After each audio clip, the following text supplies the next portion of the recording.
여러분 안녕하십니까? 이번 주 도서관은 방송 중 주제는 사용설명서를 만들어 보셨습니까? 입니다.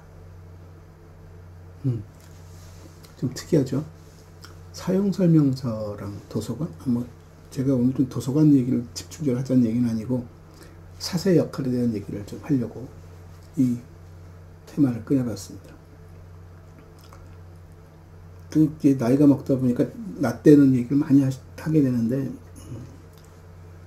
제가 대학에 입학하고 제일 신기하게 보고 제일 재밌게 봤던 게 뭐냐면 매뉴얼에 대한 공부였습니다.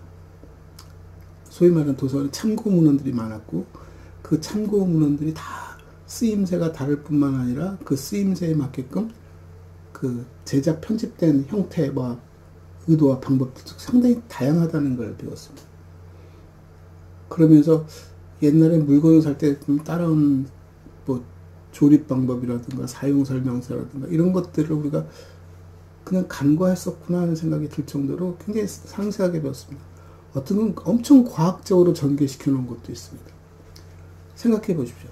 2차원 평면 위에다가 데이터를 집어넣고 그 데이터를 유기적 관계 속에서 쉽게 접근할 수 있게 만드는 게 그 당시 참고문헌들이 갖고 있는 특징이었습니다. 우리가 갖고 있는 목록도 마찬가지 형태죠.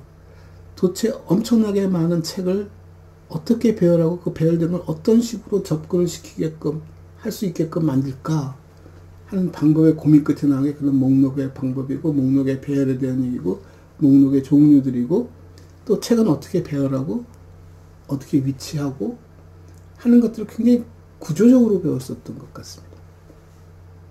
그러면서 한글 사전 펴놓고도 찾아봐라 그러고 그것이 하는 의미가 뭐냐 하는데, 실제 우리가 잘 모르는 의미들도 속에 들어있더군요.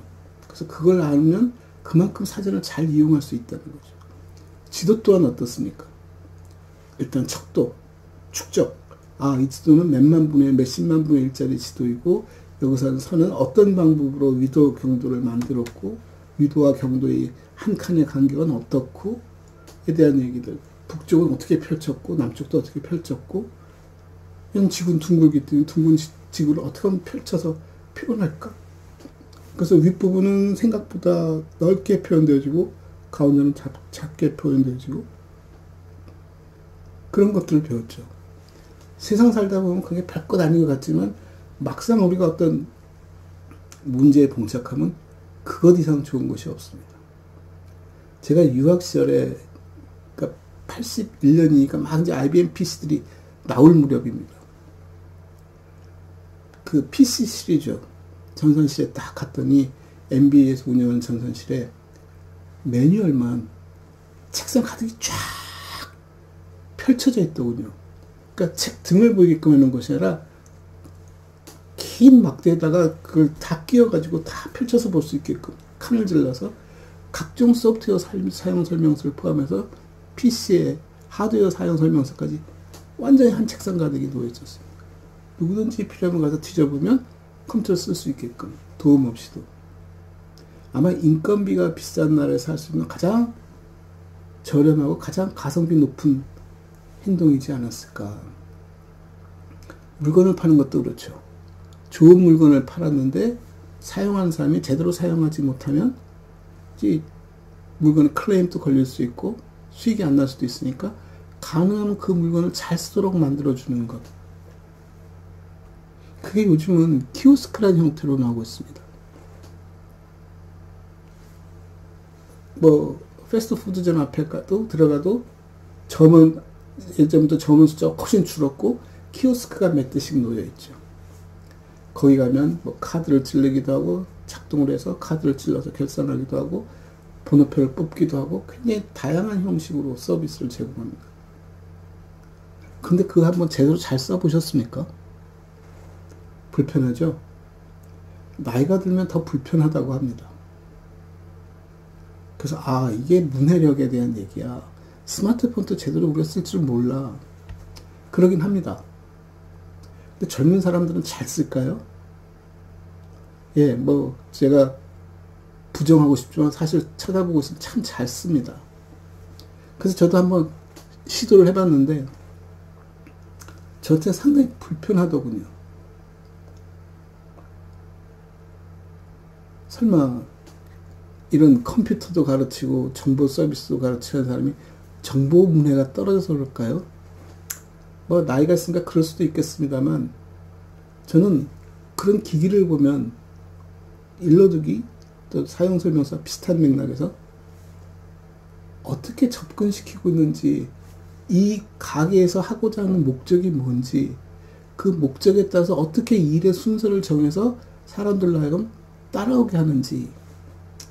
그래서 키오스크 말고 점원을 쳐다보고 점원 앞에 가서 주문을 해도 사람들은 망설입니다. 메뉴도 한번 쳐다보고 이것도 쳐다보고 그 얘기하면서 내가 먹고 싶은 걸 얘기했더니 점원이 뭐라고 받아주면 그거 그 소위 뭐라 그럽니까? 패키지 세트로 만들면 얼마입니다. 그리고 세트를 하면 뭐는 어떻게 바꿀 수 있습니다. 이런 얘기를 해주거든요. 그렇게 그럼 이렇게 해주십시오라고 해서 결제를 하는데 키오스크도 실은 똑같이 되어 있어야 하거든요. 내가 잘못 접근하면 너 그렇게 접근한 것은 그 세트 메뉴로 바꾸면 훨씬 저렴해. 그 세트 메뉴로 바꿔도 이렇게 바꿀 수 있어. 키오스크에 있는 이 절차상에서 가장 중요한 건 뭐냐면 사람들이 잘 쫓아와 주면 괜찮은데 잘 쫓아오지 못했을 때 사람들로 하여금 이용자의 편익을 최대한 도모해서 바꿔줄 수 있는, 너 이거 먹어가 아니라 네가 먹으려고 하는 것들이 이렇게 구성되어 있어 따지는 거죠. 재밌는 게 뭔지 아십니까? 미국에 있는 맥도날드 가서 주문을 할 때 한번 그렇게 주문해 봅시다. 주문을 약간 꼬아서 이것저것 막 섞어서 주문하면 거기 있는 친구들 못합니다. 처음부터 다시 시작하자고 하고 다시 하나하나 짚어가지 않으면 그걸 재구성해내지를 못합니다. 그래서 한국 사람들이 참 똑똑하구나. 예전에 학생들한테 그런 농담도 했습니다. 한국 여자들이 굉장히 부지런하기 때문에 우리나라는 새로운 발명이 잘 안 나온다. 예를 들어서 누워있는데 불을 끄고 싶어. 근데 누워서 이 기계로 해서 리모컨에서 불 끄면 참 좋겠다 하고 말하는 순간 할머니가 옆에서 뭐라 그럴까요? 깨어라 빠졌다. 그거 잠시 일어나서 불 끄면 될 것을. 근데 우리가 발명이라든가 이런 공정에 대한 절차라든가 하는 것들은 그걸 쉽고 빠르고 단순화시키면서 효율성을 높이자고 하는 건데 몸으로 때울 수 있다. 네가 약간 시간만 투자하면 해결할 수 있다. 그럼 답이 안 나오죠. 근데 제가 봤을 때 키오스크가 딴에는 잘 만들어 놨지만 가만히 보면 이용자 편익보다는 그 만들어진 것에 사람들이 익숙해지는 것 아닌가 하는 생각이 들더라고요. 그냥 저 절차에 익숙해져서 그냥 나도 모르게 그렇게 하고 있으면서 빨리 하는구나. 제가 그걸 어디서 느끼냐면 게임에서 느낍니다. 나이 들어서 게임을 하나 배우려고 그러면 상당히 오래 걸립니다. 이 키를 눌러야 한다고? 왜? 하면서 계속 그걸 반복하죠. 익숙해지자니까 되게 힘들어하는데 어린아이들은 왜라는 질문 하지 않습니다. 이거 눌러? 오케이. 뚝뚝뚝뚝 해보고는 엄청 익숙해진다. 순서까지 외워가면서 일어날 일을 예측해가면서 하니 그 게임을 어떻게 쫓아가겠습니까? 그게 좋을 수도 있지만 다른 편 생각해보면 저 친구는 생각을 안 하는구나 하는 생각이 듭니다. 생각을 했으면 왜 여기서 이 절차가 넘어가지지? 따져야 할 텐데 이거 하고 이렇게 다시 들어갔다 나서 이렇게 하면 돼. 기기를 잘 쓰는 데에만 초점을 맞췄지 저 기기가 나하고 얼마만큼 궁합이 잘 맞고 내가 하는 이 프로세스를 얼마나 잘 따라와 주고 있고 저 프로세스가 얼마나 합리적이고 논리적인가를 고민하지 않는다는 거죠. 도서관도 비슷하다고 봅니다. 이 도서관 왜 이렇게 생겼어? 뭐 어때서? 난 하나도 안 불편한데? 익숙해졌기 때문에. 사람이 시스템을 쓴다는 것을 상당 부분은 익숙해지는 작업입니다. 지금도 보면은 제가 늘상 얘기할 때 도서관 전산화 프로그램 잘못됐다라고 얘기를 해도 많은 사서 선생님들은 그렇게 생각하지 않습니다. 왜일까요? 익숙해졌습니다. 그래서 제가 수업 시간에 예전에 학생들에게 편람, 매뉴얼 만들어 보라고 합니다. 직접. 아주 사용 설명서를 간단히, 예를 들어서 제가 있던 대학 건물에 입구에 들어서 네 의자에 앉을 때까지의 과정을 사용 설명서를 만들어 봐라. 어떻게 들어오는지를. 되게 혼란스러워하죠. 뭘 쓰라는 거지? 거기에 외부인이 들어와서 외부인한테 설명을 해줘봐라. 저 사람이 어떻게 하면 내 방에 갈 수 있는지. 처음에 손가락질, 아니, 손가락질 하지 말고 전화로 설명을 해봐라. 되게 힘들어합니다. 너 지금 어느 방향을 보고 있어서부터 시작해서 그 방향에 대해서 서로 인지할 수 있는 구조물이 있지 않으면 내가 오른쪽을 보는지 왼쪽을 보는지 현관을 어떻게 바라보고 있는지 소통이 잘 안 될 수도 있습니다. 근데 키오스크는 아까 점을 만났을 때는 이렇게 수정도 해주고 바꿔줬던 그 감정적인 부분과 나의 눈빛과 내 제스처를 보고 충분히 이해해서 다음 행동을 예측할 수 있는 그런 것들이 없는 속에서 기계가 얼마나 딱딱하겠습니까? 근데 그 기계가 아무리 딱딱해도 그 절차가 합리적이야. 오케이. 그래. 맞아. 하고 쫓아갈 수 있다면 아마 나이 많으신 분들도 쉽게 이용할 수 있고 몇 번 반복하면 굉장히 익숙하게 이용할 수 있을 거라고. 젊은 친구들이 익숙해지는 거와 다른 맥락에서 익숙해질 수 있다는 거죠. 물론 나이 드신 분들도 자기의 과거의 경험과 습관에서 못 벗어날 수도 있습니다. 그때는 잘했고 지금 잘못됐다가 아니라 그 사람들도 역시 마찬가지로 그렇게 조금 불합리한 비논리적인 절차와 과정 속에서 익숙해 왔기 때문에 이것들이 변하는 속에서 힘들어할 수 있죠.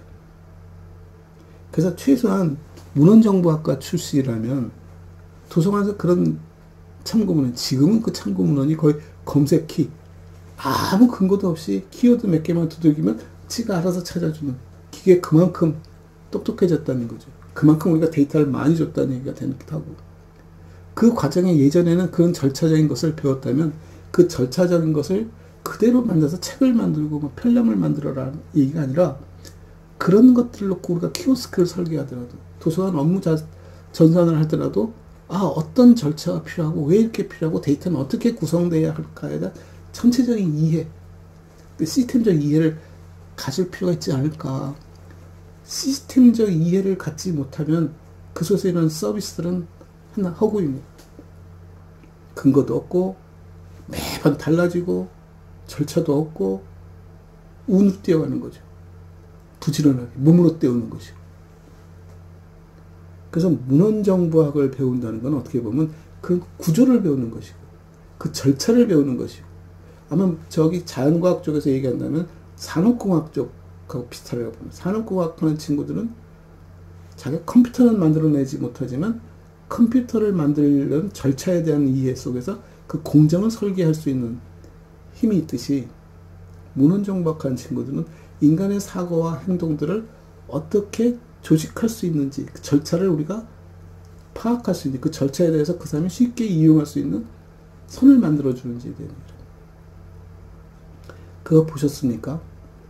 공항에 가면 많은 폴대들이 있습니다. 끈이 매달린 그 선을 만들어주는 폴대들 아시죠? 무슨 얘기인지. 그거 보고 저는 되게 신기했습니다. 앞에 쭉 창고가 한 10개 정도 있는데 그 폴대가 수십 개가 쫙 놓였는데, 그 폴대가 아침 일찍 가면 선이 아무것도 없어요. 그냥 폴대들만 쭉 있습니다. 기둥들만.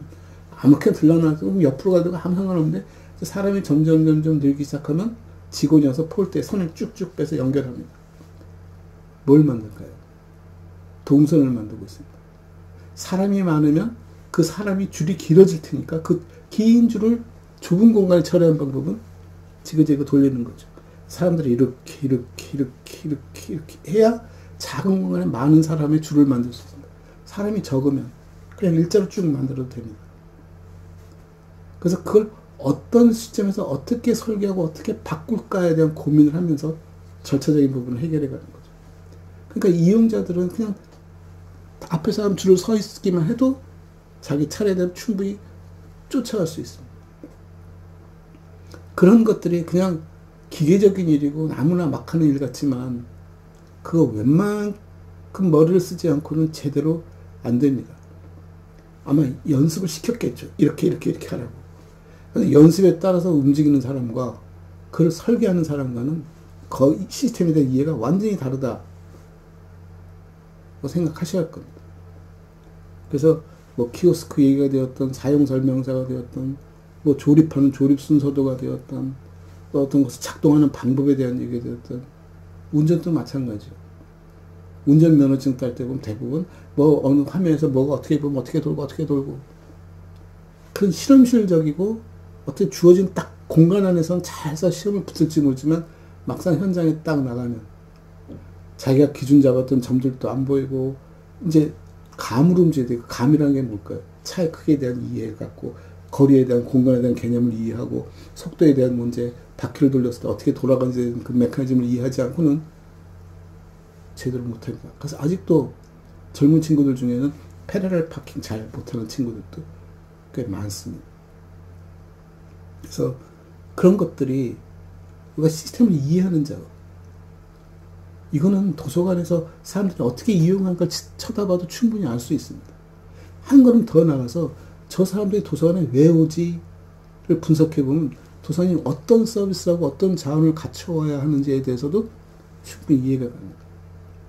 자, 누차 얘기하듯이 지역의 공공도서관은 책만 보러 오는 것이 아니라 그 지역의 문화를 이해하고 그 문화를 호흡하기 위해서 찾아오는 겁니다.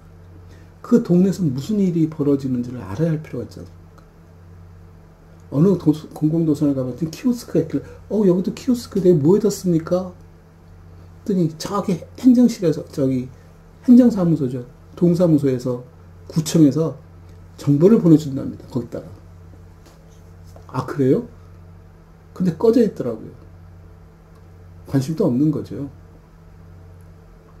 그래서 아니 그 정보는 그럼 어떻게 물어서 오는 거지? 누가 보내주지? 그런 정보를 도서관이 생산하는 것도 있을 수 있고, 도서관에 찾아오는 사람을 위해서 주변에서 일어나는 일들을 소개해주는 작업도 필요하지 않습니까? 제가 미국을 여행할 때 가끔 재밌게 보는 게 뭐냐면, 모텔에 가면 모텔 계산대 옆에 그런 잡지대가 놓여 있습니다. 그래서 잡지인가 보면은 팜플렛이 엄청 많이 들어있죠.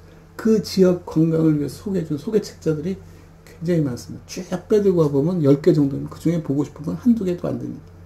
그만큼 다양한 것들이 들어있습니다. 제 얘기 한두 개지만 다른 사람이 또 다른 한두 개가 껴있을 수 있고, 그런 선택의 폭이 일단 기대치가 생기면 뭐 궁금하면 일단 오늘 모텔 들어가 보자. 그럼 거기에 다 놓여있다는 거죠. 그런 것들을 도서관이 해줘야 하지 않을까? 도서관에 가면 내가 알고 싶은 것들이 다 놓여있었으면 좋겠어. 저기다 관광 안내 코너를 만들고 하면서 비용도 많이 들고 따로 관리하는 문제이지만, 도서관들이 그런 역할을 해준다면, 소위 안내서죠. 이 지역 안내서. 이 지역의 골목골목도 안내하지만 이 지역에 어떤 문화들이 움직이고 어떤 일들이 벌어지고 있는지, 그런 커뮤니티에 대한 문제들, 정보에 대한 문제들, 절차에 대한 문제, 공정에 대한 문제들을 지금 그걸 배우는 학문이 문헌정보학입니다. 문헌정보학 하는 친구들이 4년을 공부한다면 내가 뭘 배웠지? 굉장히 자괴감에 빠집니다. 자기 지식이 없다는 거죠. 무슨 다른 학문들을 보면 배워서 나와서 일자를 보는데 우리는 뭐지? 도서관뿐이 갈 데가 없어. 근데 실은 도서관은 그런 구조화된 공간이라는 거죠. 그 구조에 대한 이해를 갖는다는 것. 그걸 일반화시키면 어디서든지 그 시스템적인 이해를 가질 수 있다는 것. 여기는 왜 절차를 이렇게 가졌을까? 조금 발전시킨 뭐로 또 움직였습니까? 그게 기록으로 움직이고 있어요. 어떤 기록을 생산하고 어떤 기록을 보존하고 어떤 기록을 수집을 해야 지금 내가 하는 일의 공정과 내가 하는 일의 당위성을 인정받을 수 있을까? 그게 문헌정보학인데, 한마디로 사용설명서가 문헌정보학인데, 문헌정보학 하는 친구들은 그 대상이 되는 것에 지식에 더 관심을 많이 갖습니다. 그것이 문학이든 과학이든 또는 실상 어떤 동사무소의 역할이든 어떤 공장이 돌아가는 방법이든 회사가 일하는 거든 무역이든 거기서 일어나는 절차에 대한 얘기들, 거기서 생산되어지는 문서에 대한 얘기, 기록들에 대한 얘기들, 얼마나 잘 조직하고 구조화시킬 수 있는 시스템적인 얘기를 다루는 것이 문헌정보학이다라고 생각한다면 사용 설명서를 만들어 보셨습니까?를 반성하면서 들어갔다 보고 제가 마지막으로 들을 얘기가 그겁니다. 그런 사용 설명서를 열심히 배웠는데 저도 대학 다닐 때 배우고 현장에 가서도 그런 걸 많이 봤는데 문제는 내 손으로 만들어 본 적이 없다는 거예요. 그리고 돌아봤더니 문헌정보학과 친구들은 신기하게 분류표도 분명히 도서관에서 사용하고 있는 것들인데도 불구하고 어느 누구도 생산하는 일에 초점을 맞춘 사람이 아무도 없다는 거예요. 있는 분류표 잘 쓰자이고 있는 분류표 수정하자는 것이 새로운 분류표를 만들 생각을 합니다. 심지어 여름방학 때 학교 도서관에 중고등학교 학교 도서관에 자원봉사 나가는 친구들도 KDC 들고 나가요. 왜? 분류가 안 돼 있기 때문에. 그런데 왜 KDC? 꼭 KDC가 필요해? 네가 분류표 만들면 안 돼? 근데 그게 허용이 안 되죠. 가르치는 선생님도 그러고 사서들도 그러고 학생들도 그러고 그거 통일시켜야 해. 표준화에 엄청 목숨을 겁니다. 표준화 굉장히 중요한 작업입니다. 그게 시간과 비용을 엄청 절감시켜주는 작업이니까. 그 절차에 대한 예측 가능성을 부여하기 때문에. 근데 표준화는 한 번 하면 끝나는 일일까요? 기술은 바뀌지요. 사람들의 요구가 달라지지요. 그러면 절차도 따라 바뀌겠죠. 표준화는 우리가 그동안 해왔던 것에 꼭지점, 정리, 다시 시작 하는 정리 작업이지 절대적 가치를 갖는 게 아닙니다. 그래서 저는 표준화된, 특히 ISO 따지는 사람들 보면은 조금 이해가 안 가는 게 so what? 그걸 안다는 건 출발점에 선다는 거거든요. 아, 여지껏 우리가 이렇게 해왔구나. 이게 지금까지 해왔던 일에 가장 이상적이고 가장 합리적인 방법이구나. 그럼 앞으로는 어떻게 하지? 만들어낼 줄 알아야 할 거야. 갖다 쓰는 게 아니라. 아, DDC가 이렇게 생겼구나. So what? 그럼 난 어떻게 할까? 그런 의식, 그런 자세가 필요하지 않을까?